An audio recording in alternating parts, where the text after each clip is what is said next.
Honestly, I think he should lead into Sheer right into AEW and just boom, show up and immediately start causing havoc. What's going on out there, world? It's your boy Tommy on the spot for Watch Along Wrestling. Hope everyone had a wonderful weekend. Unfortunately, this is not going to be a jolly and happy video. I don't normally do videos about WWE releases, but I did feel that with the release of Jinder Mahal, it was worth it for me to make this video. Obviously, Jinder, a former WWE champion, and I have a lot of thoughts on Jinder, so I'm going to get to him in the end. But before I do, I'm going to talk about the other individuals who were released, because I do think WWE could have done a much better job, really, with all 5 of them. So let's start with Zion Quinn. Zion Quinn, a former rugby player, Daniel Vito, and honestly, I just feel for him because he didn't really have that much of a long reign in NXT, and then was quickly promoted to the main roster in WWE. And then kind of similarly to where Cameron Grimes is at right now, except Cameron did have a much more sustained run in NXT, but I just mean from a standpoint of, I don't remember anything Zion Quinn's done on the main roster for WWE. I think he was involved maybe in a squash match a week or two ago with Ron Breaker, and that was the last we've seen of him. So for that, that's kind of tough, right? You don't even get the real start there. You just immediately get a stop pulled out from under you. I haven't really read any issues with him. Still a young guy, mid-30s, and for me, that's a young guy. So I'm sure he's still got a very bright future ahead of him, and hopefully is able to make it back to WWE or AEW should he want to continue down his wrestling path. Next up, Xia Li. This was somebody who WWE put a lot of effort into her. We have 2 of the 5 here where it feels like WWE put a lot of effort into their promo videos promoting their debut on the brand, or kind of their return on the brand, so to speak, with both Xia Li, and I'll speak in a minute about Veer. But with Xia Li, it's so interesting because I feel like they did a really good job in promoting her and building her up, and maybe even teasing feuds involving her with Becky Lynch and different individuals, and then nothing ever really came to fruition. And I'm not sure why. I thought she had a really good look. I thought she was solid in the ring.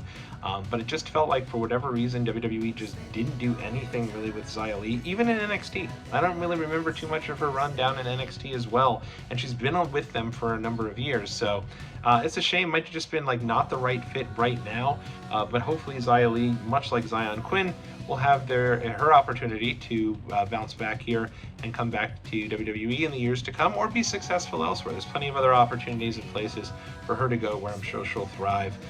Again, thought it was really, WWE put a lot of effort into the character development in the promo packages, but then once the actual presentation happened, something just didn't connect. I don't know what it was, but they never did much with Xia Li. Now, it is interesting. She's in the commercial for the Raw Women's Championship Battle Royal tomorrow night. I don't know if that means she's still going to do it. Is this going to be a deal like they did with Drake Maverick a few years ago, where they released him, but they had already announced that he was going to be in the Cruiserweight tournament, so they allowed him to continue to do the Cruiserweight tournament even after the announcement of his release? Who knows? So it'll be interesting to see if she is on Raw tomorrow night. So that brings us to Indus Sher. Before I get to Jinder, because again, I do have a good amount of thoughts on Jinder. I've really developed a fondness for Jinder Mahal through the years. And, but Indus Sher, obviously Jinder had, at this point, kind of transitioned to a managerial role. I'm not too sure why. I thought, honestly, he had really improved in the ring. So, but I think, these 2 guys, Veer and Senga, really needed a good mouthpiece. And I do think that Jinder's a real solid promo. So it made sense for him to be their manager. But again, with Indus Sher, I think they were solid in the ring. An incredible look. 2 just big mammoth guys who could just go in there and kick ass and brawl, but again, just never really seemed to connect on either of the 2 rosters, not NXT nor WWE. I mean, Veer is coming for like 6 months, right? I mean, my guy was on his way to WWE for about as long as Emelina, and much like how Emelina debuted and then she immediately transitioned back to Emma, Veer finally debuted and then transitioned back to a tag guy. But I thought when Veer was coming up in particular, he looked like he was going to be just a total badass, and I was really interested to see what they could do with Veer. I completely missed a boat on him because I thought, honestly, he looked so great in these promo packages that I thought for sure he was going to be a guy who at a later time could have really become a main force for them, at least in their mid-card division. but nothing really developed for any of Indus Sher. So that's kind of a shame. Again, you know, they have a lot of tag teams right now. I think they could have utilized a little more depth as they've reintroduced the Raw tag team titles and the SmackDown titles. Why not utilize a team like Indus Sher, at least in one of those two brands, or even in NXT? I feel like there was something they could have done with them. But both members of Indus Sher have been released. And of course, that does include Jinder Mahal. So Jinder Mahal, now I realize, Jinder Mahal through the years has almost become the butt of many jokes amongst wrestling fans. He held the WWE Championship out of nowhere, so to speak, in 2017. And when he won the title, he held it for over 100 days. He held the title right after, got the title at Backlash following WrestleMania 33. And then went on and he kept that title all the way up to the build towards Survivor Series 2023, to the point that it was at 2017, to the point that it was even announced that he was going to be facing off champion versus champion match against Brock Lesnar, a match that never came to fruition. Instead, he lost the title in London, England to AJ Styles on an episode of SmackDown. I think honestly his best match at the time was that match with AJ. But I think the main problem for Jinder Mahal wasn't that he was terrible, because I don't think he was. As a matter of fact, I really think that when he became the modern-day Maharaja, he had really been building himself up as a real solid promo. The presentation was excellent. He had great music. The Singh brothers were just an incredible piece of his act, that maybe where he was a little limited in ring and couldn't take tons of bumps, the Singh brothers were there to take the bumps for him on the outside, and they'd take incredible bumps. Go watch some of those matches with Jinder Mahal and Randy Orton. The Singh brothers were bumping all over the place for him. But I think the main problem with Jinder Mahal was that when he was brought back as a complete enhancement guy. And he was brought back mere months before he was the world champion in 2017. As a matter of fact, at that WrestleMania 33, he's dumped as the final elimination of the Andre the Giant Memorial Battle Royal by the team. Well, really it was by Mojo Rawley, who went on to win, but it was really the teaming up of Mojo Rawley and Rob Gronkowski. That's right, Gronk had jumped out of the front row. The funny moment was actually stopped by WWE security, and they didn't think he was a part of the show at all, and they told him to get back over there. They had to let her know, like, hey, wait a second, Gronk is a part of the show, but she was only doing her job. And Jinder was just disposed of like he was nobody, like a total afterthought. And then he was put in the SmackDown 6. There was a six-pack challenge to see who would be the #1 contender for the SmackDown Championship after Randy Orton defeated Bray Wyatt at WrestleMania 33. And Jinder was in there, and I was like, what is Jinder doing in this match? And then he won. And it was like, wait a minute, this guy's been brought back kind of similarly to, at the time, Kurt Hawkins, where it's very clear these guys were brought back as enhancement guys, and it just didn't really make much sense. And I think if they had brought Jinder Mahal back as the modern-day Maharaja, let him get a little bit of momentum, even have him go into WrestleMania and at least win the Andre the Giant Memorial Battle Royal. And I know that wouldn't have been on SportsCenter, and you had to have your moment there with Gronkowski and Mojo Rawley, who are longtime teammates, real life, like best friends. I get all of that. But I think that if you had built him up a bit, I think you could have really had people going, oh wow, Jinder's kind of a threat. So when he won the title, it wouldn't have just been this massive shock factor of like, how is WWE just going to give this guy the title out of nowhere? But it would have been like, all right, you know what? Let's give this guy a chance. He's really been great since his return. He's had some really, strong promo work, some good matches here and there. He's really improved. Let's not hinder Jinder. Let's see what he can do as the world champion. And instead, I think getting that title, nobody gave it a chance, even when, honestly, I thought he really improved a little bit here and there, especially once he adopted the modern-day Maharaja gimmick and was with the Singh brothers. And I think, honestly, for me personally, this really came to a head SummerSlam 2017 weekend. The SummerSlam 2017 is not a show I went to. I did not get tickets for this. I went day of to try, and unfortunately just couldn't get tickets. But being outside of that venue is when I realized, like, Jinder's getting over.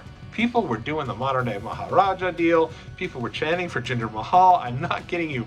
Heart of New York City, one of the hardest areas to really get behind someone, and people were really getting behind Jinder Mahal. And there was a segment of the crowd that, even though many people, still said he has no business as champion, what are they doing with this guy? There were people who really got behind Jinder Mahal, and he was starting to come into his own. I remember they did a Cheap Heat live podcast in New York City as a part of SummerSlam weekend, and they brought out Jinder Mahal, and when his music hit, the place erupted. And I'm thought there's probably about 100 people there. It wasn't like they were not hanging from the rafters. But I remember listening to the live podcast of that show, and people were losing their mind.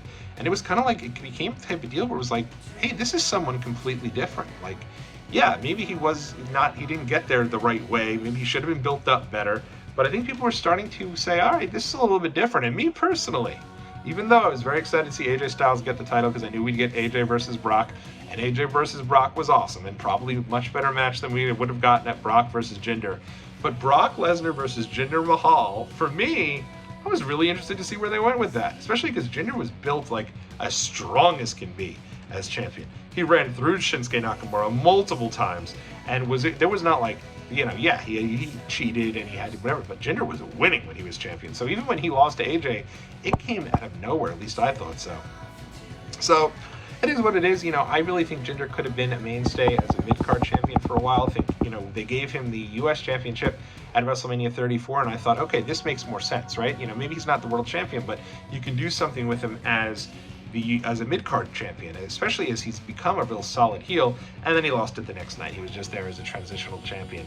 But I'll never forget when I met Jinder Mahal at WrestleMania 35, which is in the thumbnail of this video, of this pic. At least I hope it is. I'm hoping to put it up. Hopefully it doesn't not fit in to the whole thumbnail thing. But when I met him, I remember reading the list of folks signing autographs at that Access, and it was like, I think it was like Sanjay Dutt, a tag team, a couple of NXT guys, main star guy, and then boom, there he is, Jinder Mahal.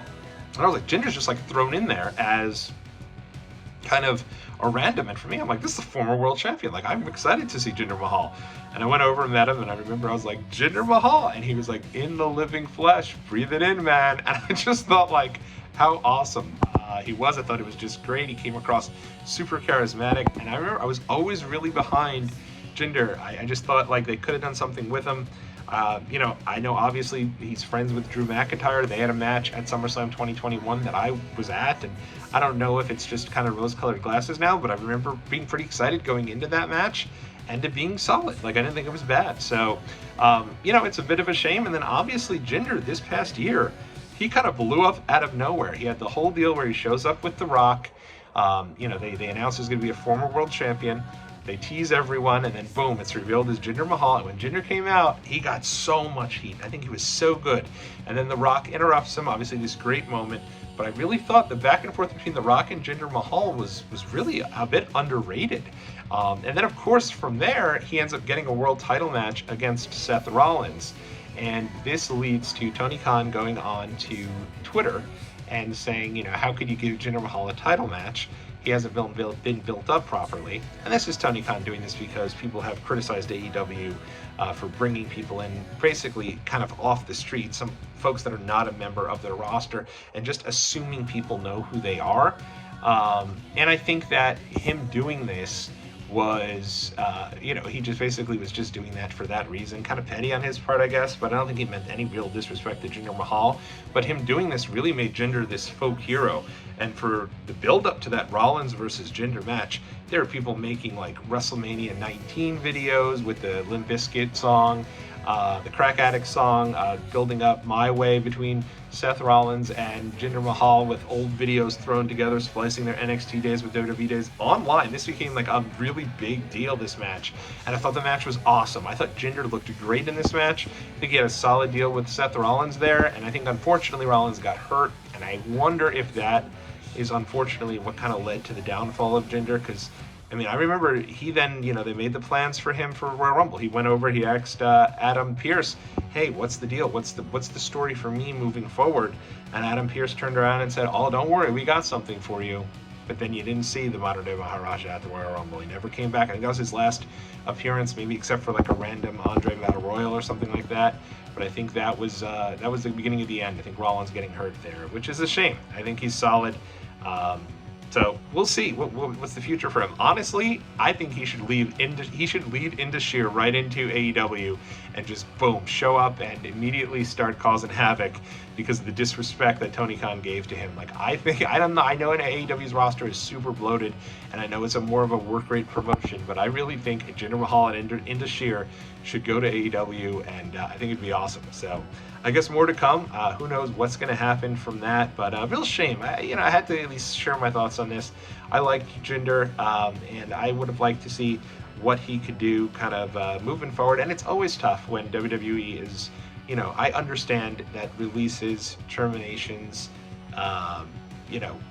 layoffs, what have you, are all just a part of business. A really tough, difficult part of business, but it's really particularly tough when WWE is promoting the success of WrestleMania to such an nth degree, and then immediately, a week or two later, having a variety of releases.